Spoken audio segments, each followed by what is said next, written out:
The spirit consciousness की दुनिया में आपका स्वागत है। आज हम शुरुआत करने जा रहे हैं the astral body and other astral phenomena के पुस्तक अध्ययन सत्र के साथ। इस पुस्तक के लेखक हैं ए पवल। आज हम शुरुआत करेंगे इस अध्ययन सत्र के मॉड्यूल 1 के साथ, जिसमें हम सीखेंगे विवरण, जो अध्याय 1 और 8 और 9 का कुछ हिस्से हैं। इसमें उनमें कुछ भाग हैं। इस अध्याय में सबसे पहले हम देखेंगे परिचय, रूप, एस्ट्रल शरीर और नींद में सेल्फ की गतिविधि का वर्णन, एस्ट्रल प्लेन पर जीवन बहुत अलग है, विकास के चरण के अनुसार एस्ट्रल शरीर का विकास, एस्ट्रल शरीर और उसके फिनोमिना को समझने का महत्व। और इसी के साथ शुरुआत करेंगे सबसे पहले परिचय। भावनाओं का शरीर जो एस्ट्रल प्लेन के साथ संचार करता है। एस्ट्रल शरीर एक अव्यवस्थित द्रव्यमान या अच्छी तरह से संगठित हो सकता है। मनुष्य विकास के चौथे दौर में है। बड़ी संख्या में लोगों के लिए एस्ट्रल शक्तियां प्रौढ़ होने के करीब है। इसी के साथ एस्ट्रल शक्तियां मनुष्य के लिए कई नई क्षमताएं लाएंगी। हम शुरुआत करेंगे सबसे पहले भावनाओं का शरीर जो एस्ट्रल प्लेन के साथ संचार करता है। एस्ट्रल शरीर एस्ट्रल प्लेन से संपर्क करता है, जो फिजिकल प्लेन से ऊंचा प्लेन है। यह फिजिकल मस्तिष्क यानी ब्रेन और मन यानी माइंड के बीच एक मध्यस्थ है। मन उच्च वाहन में काम करता है, जिसे हम कहते हैं मन शरीर या माइंड बॉडी। एस्ट्रल शरीर वह वाहन है जिसमें भावनाओं और इच्छाओं को व्यक्त किया जाता है। प्रत्येक व्यक्ति एस्ट्रल शरीर का उपयोग करता है। बहुत कम लोग इसके अस्तित्व के बारे में जानते हैं। उससे भी कम लोग पूरी चेतना में इसके कार्य को नियंत्रित करने में सक्षम नहीं है।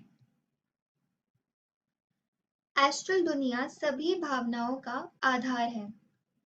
जो व्यक्ति एक भावना में आत्मसमर्पण हो जाता है, वो इसे इतनी ताकत और तत्परता के साथ महसूस कर सकता है जो पृथ्वी पर ज्ञात नहीं है।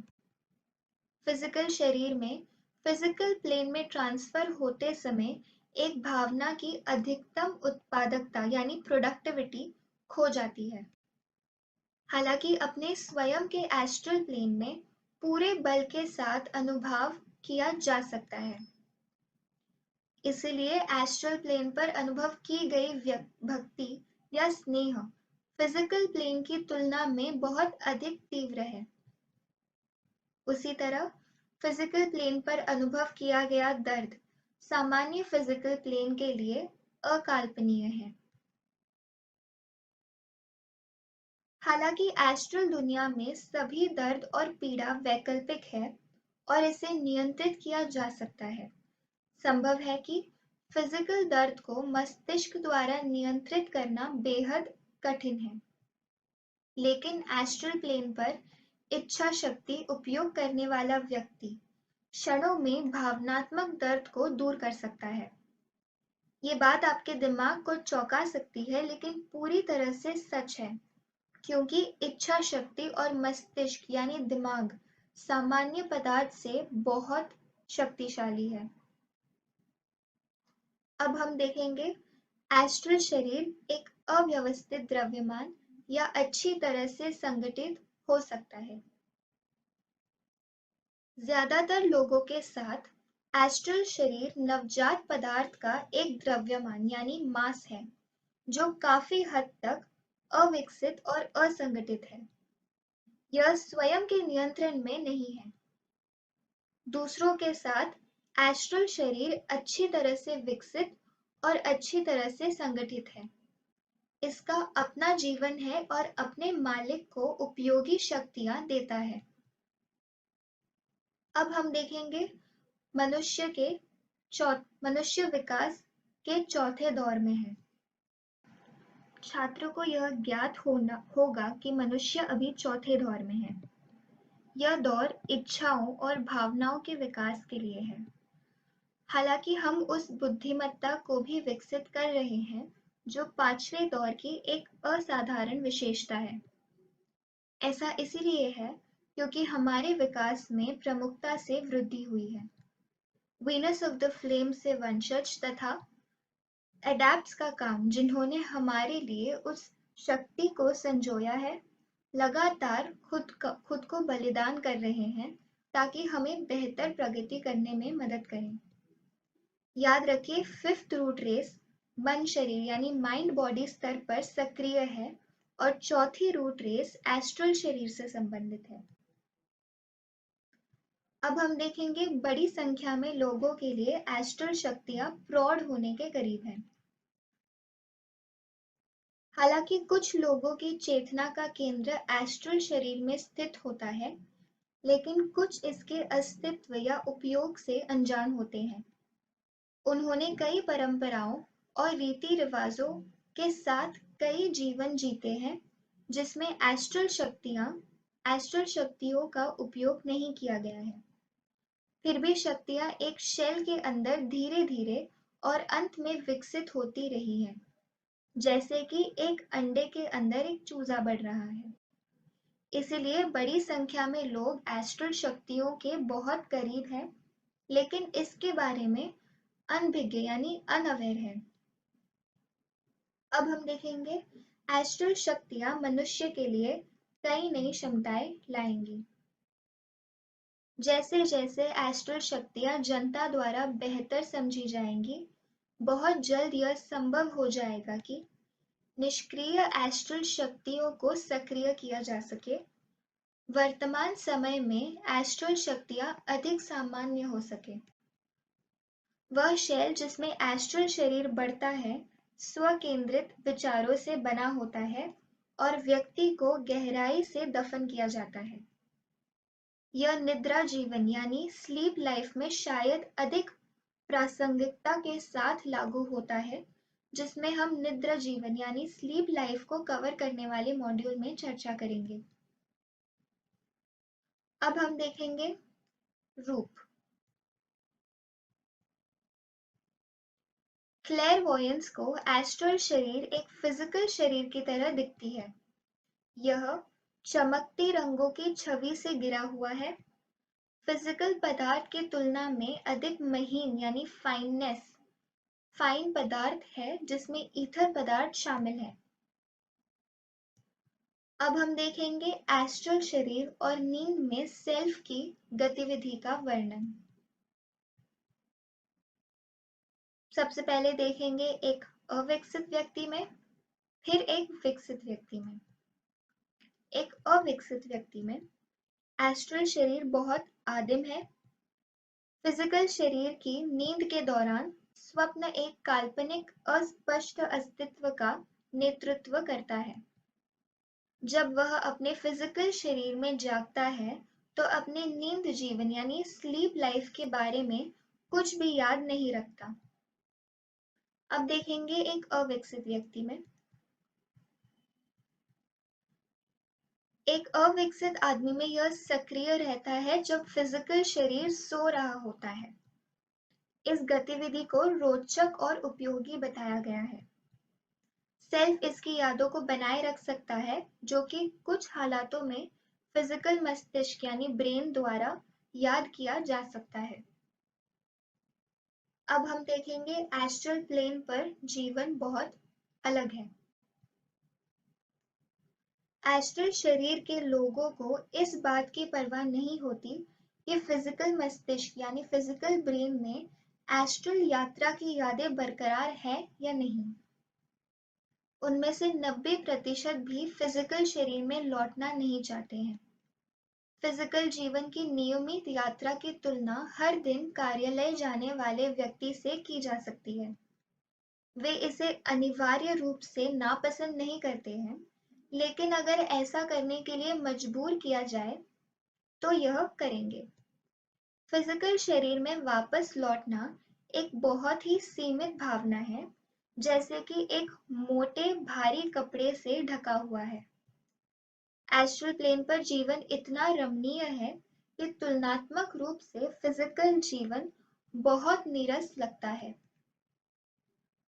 अब हम देखेंगे विकास के चरण के अनुसार एस्ट्रल शरीर का विकास। निम्न प्रकार के लोगों में, एक सामान्य व्यक्ति में, एक अति विकसित व्यक्ति में, और पागलपन जो एक विशेष मामला है जिसकी हम चर्चा करेंगे। सबसे पहले शुरुआत करेंगे निम्न प्रकार के लोगों में।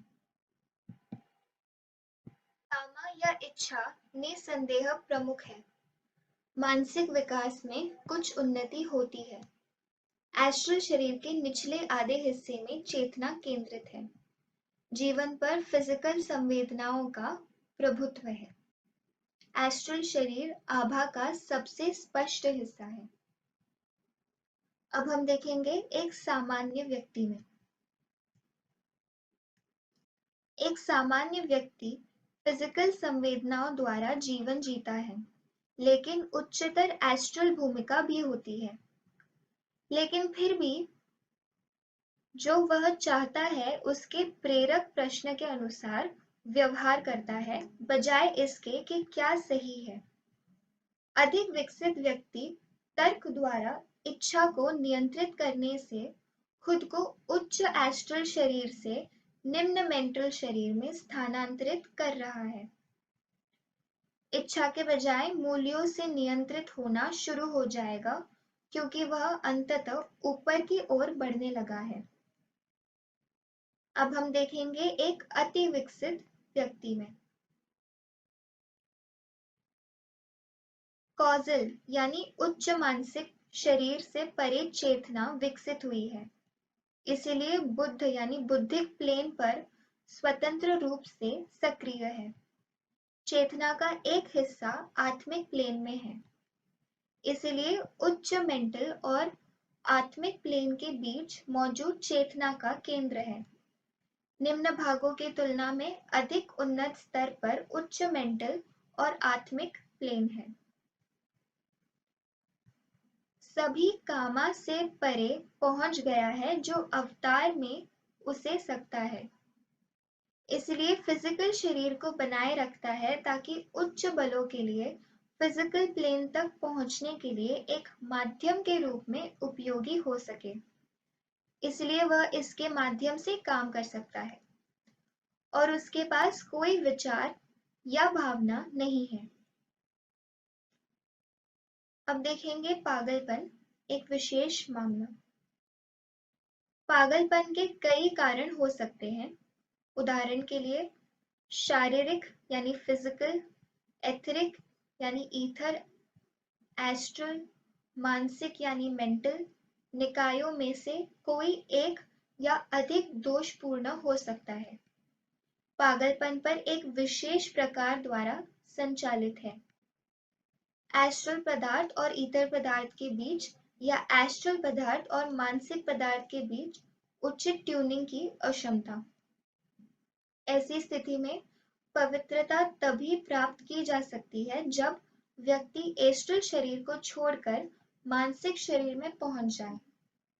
इस तरह का पागलपन कम देखने को मिलता है। अब हम देखेंगे एस्ट्रल शरीर और उसके फिनोमिना को समझने का महत्व। मनुष्य के मनोविज्ञान को समझना, आफ्टर लाइफ समझना, विभिन्न मनोगत घटनाओं की समझ और उसके आसपास की दुनिया को समझना मनुष्य की लगभग असीम क्षमता को समझना। शुरुआत करेंगे मनुष्य के मनोविज्ञान को समझना। एस्ट्रल शरीर भावनाओं का परम वाहन है, इसलिए इसके निर्माण और कार्य प्रणाली को समझने से बहुमूल्य अंतर्दृष्टि मिलती है। व्यक्ति के मनोविज्ञान के कई पहलू, व्यक्तिगत और सामूहिक दोनों, आधुनिक मनोविश्लेषण द्वारा प्रकट कई घटनाओं के तंत्र पर एक मूल थीसिस प्रदान करना। आफ्टर लाइफ समझना। एस्ट्रल शरीर का ज्ञान आफ्टर लाइफ या उस जीवन को समझना महत्वपूर्ण है जो पुरुष फिजिकल शरीर की मृत्यु के बाद गुजरता है। कुछ धर्मों में स्वर्ग और नरक के कई प्रकार के विश्वास है और पवित्र अस्तित्व के। एक बार एस्ट्रल शरीर को समझने के बाद ये अच्छी तरह से समझ जाएंगे। अब देखेंगे विभिन्न मनोगत घटनाओं की समझ। इस घटना को समझना बड़ी संख्या में तथाकथित गुप्त घटनाओं पर प्रकाश डालता है, जैसे कई प्रकार के मूल्यांकन, स्थानों का ज्ञान फिजिकल रूप से कभी नहीं गया आदि। सेऑन्स रूम की घटनाओं की समझ, हीलिंग रोग के कुछ मानसिक या गैर फिजिकल तरीकों को समझना। अब हम देखेंगे उसके आसपास की दुनिया को समझना। फिजिकल इंद्रियां इस बात का प्रतिनिधित्व नहीं करती हैं कि मनुष्य के वाहन उसे उन दुनियाओं के बारे में सिखा सकते हैं जहां वह रहती है। वह पूरी तरह से विशुद्ध रूप से फिजिकल इंद्रियों द्वारा अनुभव किए गए जीवन के गर्भाधान पर बहुत विस्तार करेगा। उन कई सिद्धांतों की पुष्टि प्राप्त करें जिन्हें ज्यामिति और गणित के माध्यम से तैयार किया गया है, जिन्हें चौथा आयाम कहा जाता है। अब हम देखेंगे मनुष्य की लगभग असीम क्षमता को समझना। एस्ट्रल संकायों के कामकाज की जागरूकता से पुरानी दुनिया के भीतर एक नई दुनिया का पता चलता है। जब कोई व्यक्ति इसके महत्व को समझने में सक्षम हो जाता है, मनुष्य में लगभग असीम भावनाएं उसके सामने होंगी। आखिरकार इन दुनियाओं और खुद को मास्टर करने के लिए एक आवेग होगा, इसलिए वह अपने सांसारिक भाग्य से ऊपर उठ सकता है और एवोल्यूशन में सुप्रीम विल को सटीक रूप से करार दिया गया एक बुद्धिमान सहपरिचालक बनेगा। यह आवेग एक दृढ़ निश्चय बन जाएगा। इसी के साथ अगले वीडियो में हम देखेंगे एलिमेंटल एसेंस। धन्यवाद।